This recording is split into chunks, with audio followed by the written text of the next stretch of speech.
Hey guys, welcome to episode 6 of the Seeing Red MMA Podcast. My name is Dustin here. Just got done watching UFC Vegas 70. Why am I getting that wrong?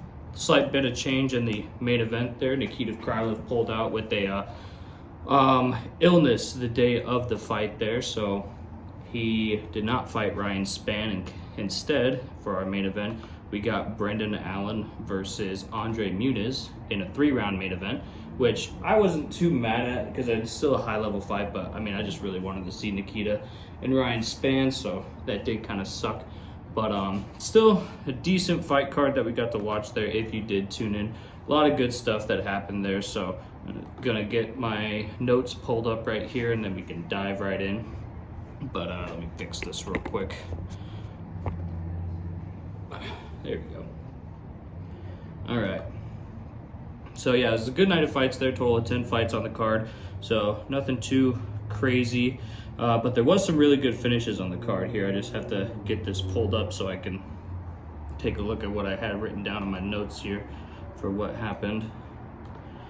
All right. So yeah, we went over Nikita Krylov, especially I think it was like some kind of stomach bug that he had or something like that, so sucks that happened to him, but still. But we'll kind of start with kind of the main event and then work our way down there. Arnold Allen, why am I saying that? Brendan Allen, middleweight, took on Andre Muniz and was able to actually hold his own on the feet as well as on the ground, and actually secured a 3rd round rear naked choke, which surprised a lot of people. I personally had a parlay that died pretty early, but at least had Andre Muniz winning by submission, so that did kind of suck for me, having the prediction wrong. But amazing win for Arnold Allen. He just beat the number 11 middleweight, so expect to see him in the rankings, if not number 11, maybe even number 10, depending who is at that number 10 spot. But after the fight too, he really kind of took the mic into his own hands and went kind of crazy on there, like called out pretty much everybody in the division. He called out former opponents, Chris Curtis, Sean Strickland as well too, so he definitely used his mic time very well, so very good job by Arnold Allen. I was surprised by the fight as well too. I was kind of surprised that Muniz didn't try and initiate the ground game earlier on, especially with his kind of pedigree. I thought that would be like one of the first things he would do in the fight there to kind of get things going, but he was content to stand on the feet there. He's landing a nice right hook from the southpaw stance continuously throughout the fight, but they're trading good shots back and forth. I know Allen caught a kick or two that was able to get Muniz on his back there, so very good fight. I was very impressed by Brendan Allen there. I'm hoping he gets a top 10 opponent next, maybe like the loser of Dricus du Plessis versus Derek Brunson, something like that. Give him a big name because he definitely deserves it there, because nobody expected him to win that specific way. Everybody maybe thought if he was going to win, he was maybe going to kind of grind it out, maybe hold him against the fence. So to get a finish against a guy like that who broke Jacare's arm, especially on the ground the way he did, fantastic. I was really impressed by how he pulled that off there. But another fight that we kind of want to go over as well too was Tatiana Suarez. She's back. It's been, I think I've looked at a tweet there that says 1,359 days since her last fight. So that dates her last fight pre-pandemic, like by a good margin too. So she hasn't fought since then. She gets a win, pulling off a 2nd round guillotine. She has plans to move back down to 115. She kind of used this fight as a way to gauge where she is at in her career and see what she needs to work on possibly and where she's going to move on from this point. But fantastic work she did there. Really exciting to see that she's going to be thrown into that mix at 115, because right now we know that top 3 echelon of 115, you got Muniz, you got Esparza, and you got Wei Li. Even though she's already fought Esparza, love to see her match up against Muniz, love to see her match up against Wei Li. I think those are great fights for her. I think she will do really well against those style of opponents, especially ones that are kind of striking heavy. So glad to see her back, and man, when she had that guillotine, she knew she had it, because she grabbed that thing, wrapped her legs around it real tight, was able to get the sub in the 2nd round, and once she had it, it was pretty much over from there. Like De La Rosa, didn't really have much to offer once the guillotine was slapped on. But very, very good win for her. And the fight that I was, me personally, looking forward to the most, besides Nikita Krylov and Ryan Spann, was our boy Mike Malott from Canada. Fought Johan Muniz and was able to get a first round arm triangle.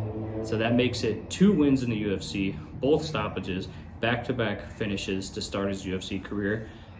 This guy might be the nicest guy next to Wonderboy. Like, he was apologizing to Muniz after, or Johan, because I guess they train in Canada before. I mean, it kind of makes sense there. I mean, if you're Canadian, you want high-level partners, you're probably going to train with other Canadian fighters, especially maybe earlier on in your career, predating the UFC, or even while you're in the UFC. And he actually wanted to reach out to him in the post-fight and say, hey, let's train again. I still want to be able to train again with you. So a lot of respect to that guy. Super humble, super nice. I know he's been through a lot family-wise. Won't get into that, but great win for Mike. I really like that guy. I think he's a prospect at 170 to really keep an eye out for. So expect a bigger name fight probably in the future here. Who knows what we might get out of him, but definitely, especially coming off of a win of Mickey Gall like that, and then you're going in there and fighting Johan Muniz, finishing him the way he did, and even on the feet as well too. Just to kind of note, it was like he was landing shots.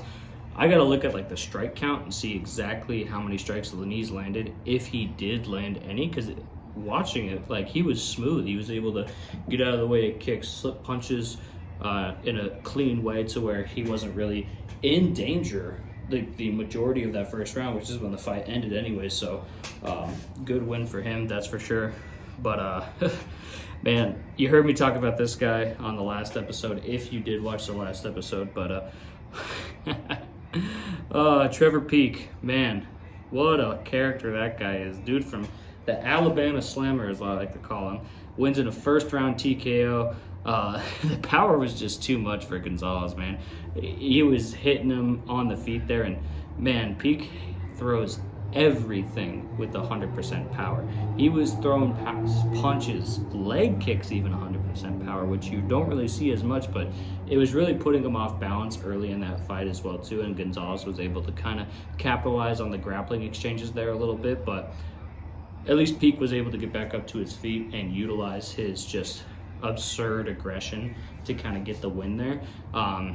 First round TKO with, like, I think at the buzzer is when the ref waved it off.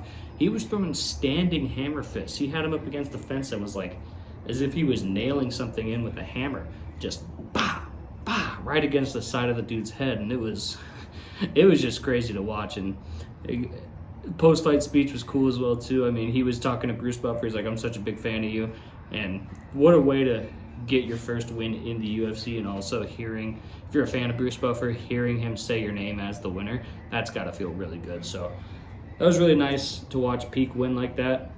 I was a fan of his on the Contender Series when he had that comeback win in the second round, was able to get the dub, but I do think he needs to work on his grappling. Like, it wasn't spectacular grappling by any means. Like, he was able to defend and get up at least, but it looked like it was kind of easy for Eric to, was it his name? Eric Gonzalez? Let's say it is. But Gonzalez, it was easy for him to kind of get in there and grab the back and take him down.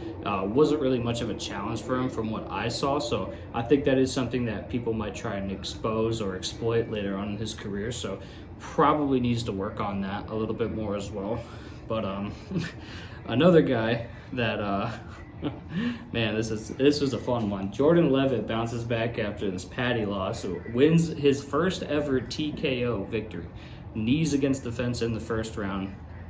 And man, that guy's a character. If you know what Jordan Levitt is, you can expect him to do the dirty dancing where he gets caught in the air, and then also just does the splits when his hand gets raised and torques maybe a little bit. I mean, some people might find it a little weird. I find it just funny. The guy's being himself. He's a character.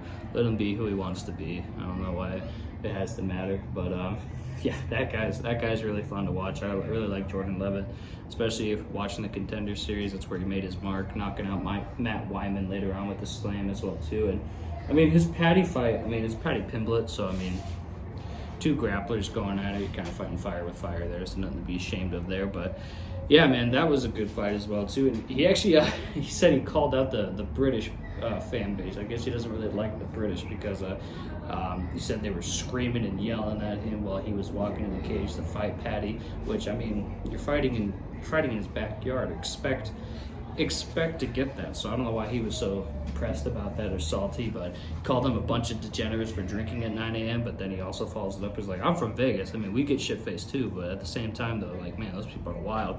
And he said it in front of Michael Bisping, which I was like, man, this guy's really testing his luck here. I mean, Bisping is just standing right there, just laughing. I mean, Bisping's a good guy. He's taking his stride. He knows he's joking, but great win for Jordan Levitt there. I'd like to see him fight.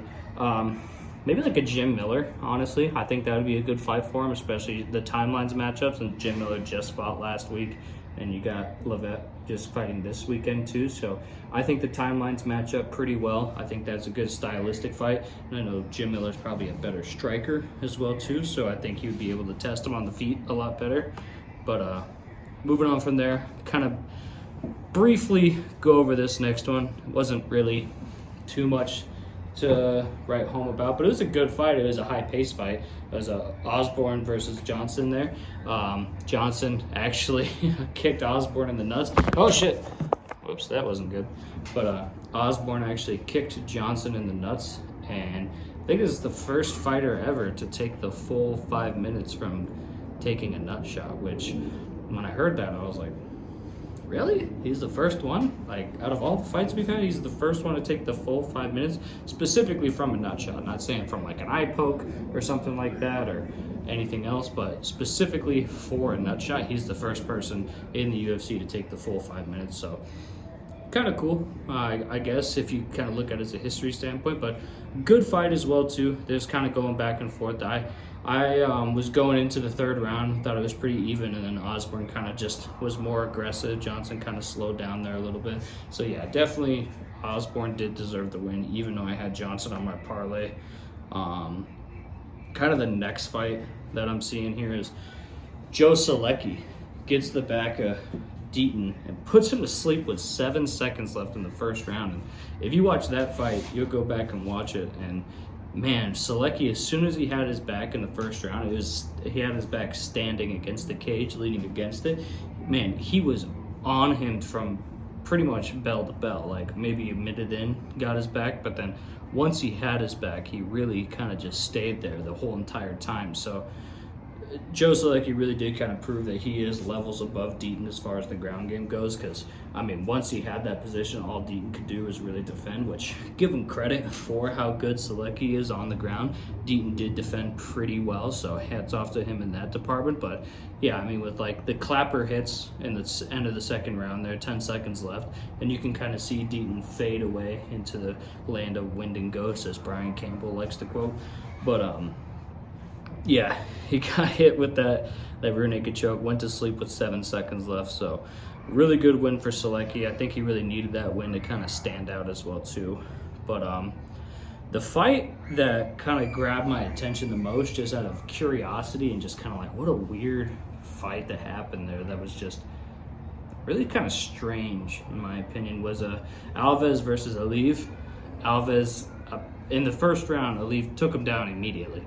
Like, got him down pretty easily. Alves kind of has this thing where he goes for a guillotine defend and he kind of take down there, which can work, but if you're fighting a guy like that who's really good at wrestling there, his grappling is top notch, unless you get it sunk in as soon as you slatch it on, probably not going to get it, probably not going to work and not get the tap there.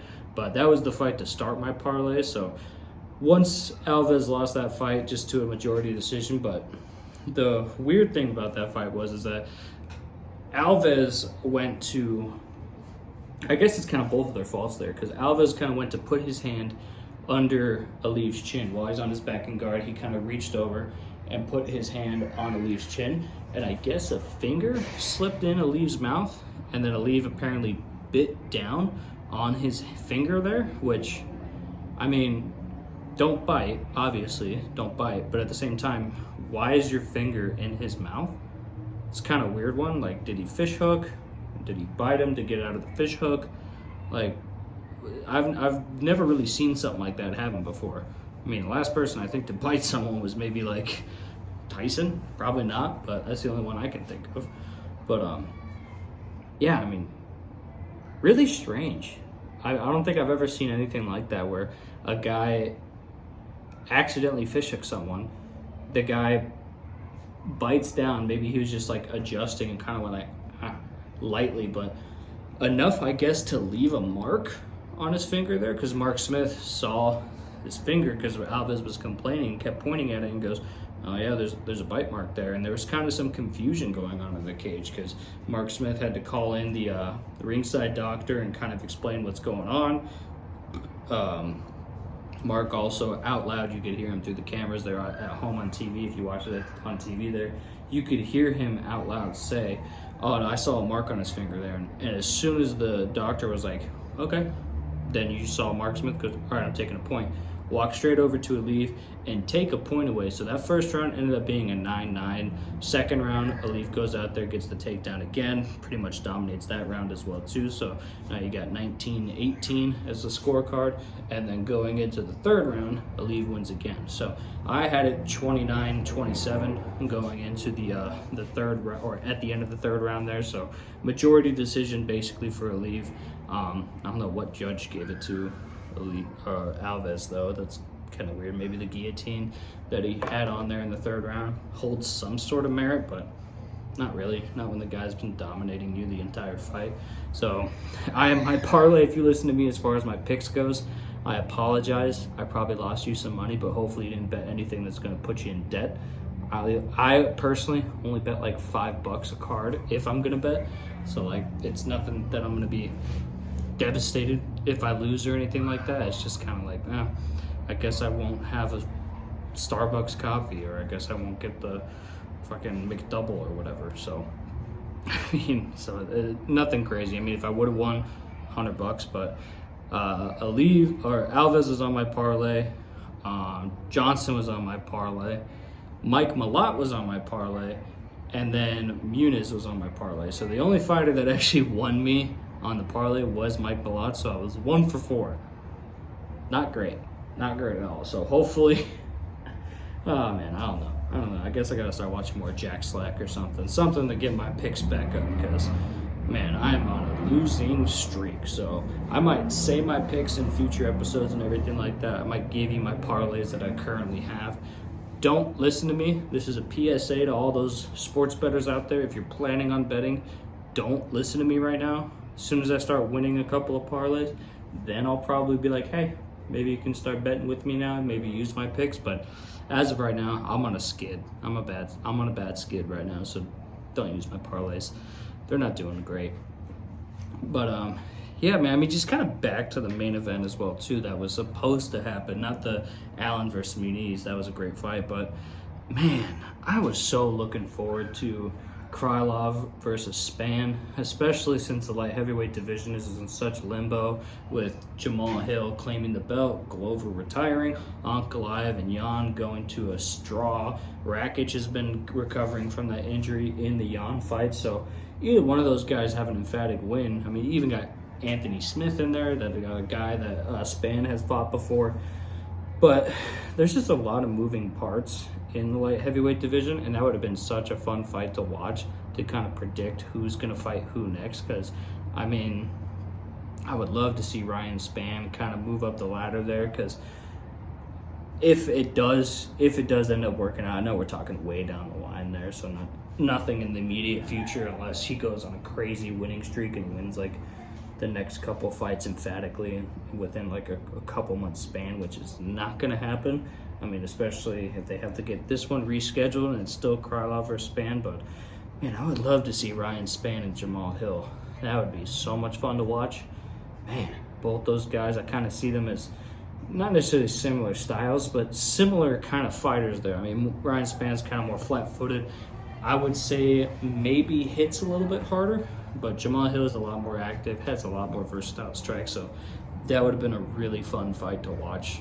I would have really liked to see that one, but it just sucks, man. Imagine being Krylov, you fly all the way to Vegas, you do the fight week, you cut the weight, you make weight, you wake up morning of the fight, Apparently he showed up to the arena super early to try and go to the Apex and or the PI better said, and get help from the UFC doctors to see what is going on to get him ready. So he tried everything he could to get to the fight there. It just sucks that he wasn't able to make it to the actual fight. I mean, I would have loved to see that guy fight. I love Krylov. I've been watching him for a minute, but I was more excited to just see how well he does against Spann, or vice versa as well too, to see how well Spann does against Krylov. So it's just a series of unfortunate events at this point there, but nothing, can't cry over spilt milk. I mean, we got a great fight coming up this weekend here, a week from today. Finally get the return of John Jones fighting Ciryl Gane for the vacant vacant heavyweight belt. So that'll be really fun to get to watch that. But overall, out of the 10 fights that we saw here tonight, those are the ones that I highlighted as the ones that I thought were the most entertaining, that I thought hold the most merit there. Might have been some other fights you guys saw that were probably like, oh, why don't you talk about this one? Because I don't care. I might have watched them.